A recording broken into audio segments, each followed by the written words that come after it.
দেখো আমার মেয়ে এখন হাতের লেখা লিখছিল, তো ভাবলাম তোমাদের দেখাই। তো ওর লেখাটা কেমন লাগছে তোমাদের অবশ্যই জানিও। তো ও লেখে এরকম পরিষ্কার, হাতের লেখা ভালো সেটাও বলবো না, অক্ষরগুলো যে খুব খুব একটা কিছু ডিজাইন করে লেখে তাও নয়, কিন্তু যতটুকু লেখে আর কি পড়া যায় এটুকুই বলতে পারি। তা পরীক্ষা তো ঠিকঠাকই লেখে। অবশ্য এর একটা জিনিস কি, যেটা লেখে নিজে যাতে বুঝতে পারে, আমি ওকে একটাই কথা বলি, যেটা লিখছো নিজে যাতে পড়ে বুঝতে পারো সেরকম লিখবে, তাহলেই সেটা সবাই বুঝতে পারবে। নিজের লেখা যদি নিজেই পড়তে না পারো তাহলে তো ওরকম লেখার কোনো মানে হয় না।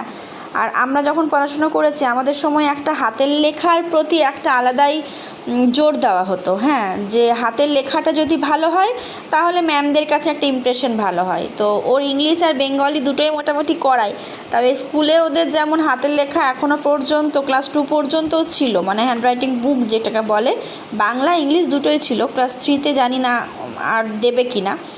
তো এই ছুটির দিনগুলোতে ওর টাইমটাও পেরিয়ে যায় আর লেখাটাও হয়, হাতের প্র্যাকটিসটাও থাকে, এটাই আর কি। তবে খুব একটা স্লো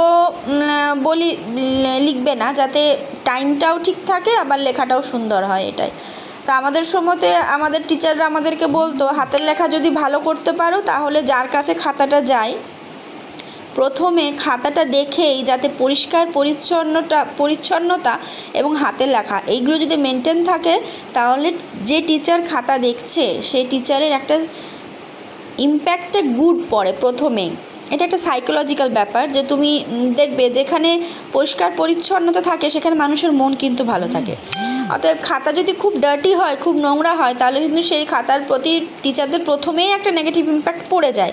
সেক্ষেত্রে হয়তো যে প্রশ্নের উত্তরটা লিখেছো সেই প্রশ্নের উত্তরটা হয়তো ঠিক লিখেছো, কিন্তু পড়তে যদি কষ্ট হয় ম্যামদের, সেখানে কিন্তু ম্যামরা নাম্বারটা কমিয়ে দেয়। কিন্তু যার হাতের লেখা পরিষ্কার সে যদি উত্তরটা একটু কোথাও ভুলও লিখে থাকে, ভুল মানে একটু হয়তো ব্যাখ্যা করতে ভুল হয়েছে, সেক্ষেত্রে নাম্বারটাও পেয়ে যাবে আর কি।